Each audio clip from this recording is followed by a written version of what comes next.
Hi everybody, today we'll talk about how to fix or how to solve the problem of Mimo app. You click on settings. Here you can click on apps, default apps, app settings. On above you can search about Mimo app and you can click.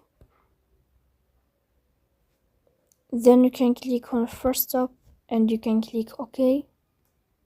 Here we'll enter to the window of storage. Then you can click on clear cache. In the end you can turn off your Wi-Fi and you can turn on your Wi-Fi again. So please don't forget to support us by like and subscribe. See you next time in another video, and thank you for your attention and your watching.